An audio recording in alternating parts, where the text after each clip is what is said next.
Hello दोस्तों, नमस्कार। एक बार फिर स्वागत है आपका दिव्यांश एजुकेशन चैनल में। दोस्तों, अगर चैनल पर पहली बार आए हैं तो प्लीज़ चैनल को सब्सक्राइब जरूर कर लेना। जैसे कि आप देख रहे हैं मध्य प्रदेश शिक्षक भर्ती वर्ग 2। जी हाँ दोस्तों, जैसा कि सभी को पता है कि इसका जो है नोटिफिकेशन आना था, लेकिन अब जो है आचार संहिता लग चुकी है। और अगर हम बात करें तो कई अभ्यर्थियों के जो है कमेंट्स आते थे, मैसेज आते थे कि सर किस सब्जेक्ट से जो है हम प्रॉपर तैयारी करें, क्योंकि कई लोग जो है अभी भी भ्रमित हैं कि ऐसा ना हो कि इस सब्जेक्ट से हम तैयारी कर रहे हैं और चयन परीक्षा जो है हमें इससे देने ना मिले। तो इसको लेकर मैं आपको बताने वाला हूँ जो आपका नोटिफिकेशन है। इस नोटिफिकेशन में आपको समझना होगा कि इन सब्जेक्टों से ही जो है आप सिर्फ पेपर दे सकते हैं चयन परीक्षा का। उसी विषय में जो है आपने पात्रता परीक्षा भी उत्तीर्ण की हो और उसके बाद में जो है चयन परीक्षा भी आपकी उसी में होगी। तो यह जो है आपका कन्फ्यूजन आज जो है ख़त्म हो जाएगा। जैसा कि आप इसमें यहाँ पर देखेंगे, जो नोटिफिकेशन है उसमें ही 15वें नंबर पेज पर जो है परिशिष्टि फर्स्ट माध्यमिक शिक्षक विषयों की सूची जो है इसमें दी गई है। नोटिफिकेशन में आप देख सकते हैं। तो यहाँ पर अगर हम बात करें गणित में, तो गणित में किन विषय के अभ्यर्थी जो है गणित में बैठ सकते हैं चयन परीक्षा में और पात्रता परीक्षा में भी।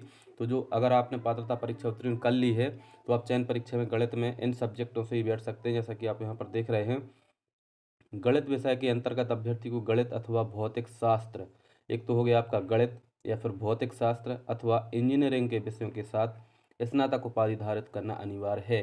यानी कि आपने अगर इंजीनियरिंग की है या फिर आपने भौतिक शास्त्र था आपका या फिर गणित, इन सब्जेक्टों से ही आप गणित से जो है बैठ सकते हैं। अगर विज्ञान की अगर हम बात करें तो विज्ञान में अगर आप देखेंगे तो इसमें रसायन शास्त्र, वनस्पति विज्ञान, प्राणी विज्ञान, माइक्रोबायोलॉजी, बायोटेक्नोलॉजी, बायो इन्फॉर्मेटिक्स में से किन्हीं दो विषयों के साथ स्नातक उपाधि धारत करना अनिवार्य है।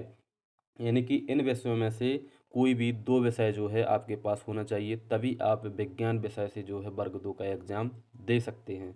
आगे आप देखेंगे समाज विज्ञान में, तो समाज विज्ञान विषय के अंतर्गत आपकी इतिहास, राजनीति, अर्थशास्त्र, भूगोल, समाजशास्त्र एवं वाणिज्य विषय में से किसी एक विषय के साथ स्नातक उपाधि धारित करना अनिवार्य है। तो विज्ञान के लिए इनमें से दो विषय, लेकिन समाज विज्ञान में अगर आपकी वाणिज्य मतलब कॉमर्स वाले भी समाज विज्ञान से ही पेपर देते हैं। और अगर हम बात करें एग्रीकल्चर वाले, तो एग्रीकल्चर वालों को जो है विज्ञान से मिल जाता है, क्योंकि वनस्पति विज्ञान उनका उसमें रहता है। तो एग्रीकल्चर वाले जो है वह तो विज्ञान से दे सकते हैं, लेकिन समाज विज्ञान में अगर हम बात करें तो इसमें राजनीति, अर्थशास्त्र, इतिहास, भूगोल, समाजशास्त्र या फिर कॉमर्स की जो विषय है इनमें से कोई एक विषय अगर आपका है तो आप जो समाज विज्ञान से एग्ज़ाम दे सकते हैं। और अगर हम बात करें हिंदी की, तो हिंदी में आप यहाँ पर देख रहे हैं, हिंदी के अभ्यर्थी को स्नातक स्तर पर हिंदी विषय को मुख्य विषय के रूप में 3 वर्ष अध्ययन करना अनिवार्य होगा। अगर आपने हिंदी से की है तो आपका फर्स्ट ईयर, सेकेंड ईयर और फाइनल में जो है हिंदी साहित्य, आपका जो है फाउंडेशन की हिंदी नहीं, आपका हिंदी साहित्य जो है सब्जेक्ट होना चाहिए, तभी आप हिंदी से दे सकते हैं।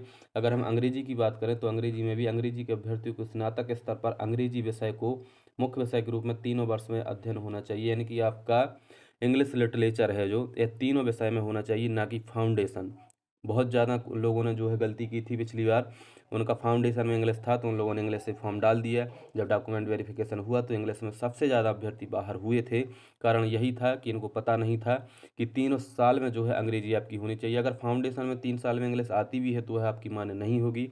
एक मुख्य सब्जेक्ट आपका जो है इंग्लिश होना चाहिए, यानी कि इंग्लिश लिटरेचर आपका जो सब्जेक्ट होना चाहिए, फाउंडेशन की इंग्लिश नहीं चलती है।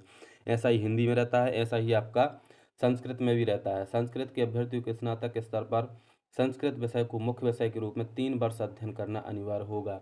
तीनों लैंग्वेज के लिए जो है आपका साहित्य का जो सब्जेक्ट है वह आपका स्नातक में होना चाहिए। ऐसा ही उर्दू के लिए भी रहता है, उर्दू में भी 3 साल ही जो है आपका यह स्नातक में आपका सब्जेक्ट होना चाहिए।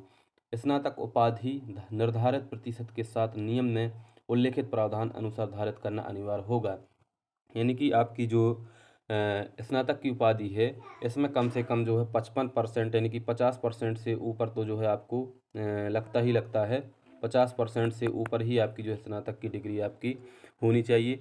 अगर हम बात करें थर्ड डिवीज़न की, तो थर्ड डिवीज़न यानी कि तृतीय श्रेणी में अगर आपकी 45 से मतलब नीचे है तो कई अभ्यर्थी जो है इससे बाहर हो जाते हैं। थर्ड डिवीज़न की जो है आपकी मार्कशीट वहाँ मान्य नहीं होती है। कम से कम सेकंड डिवीज़न जो है आपकी होनी चाहिए।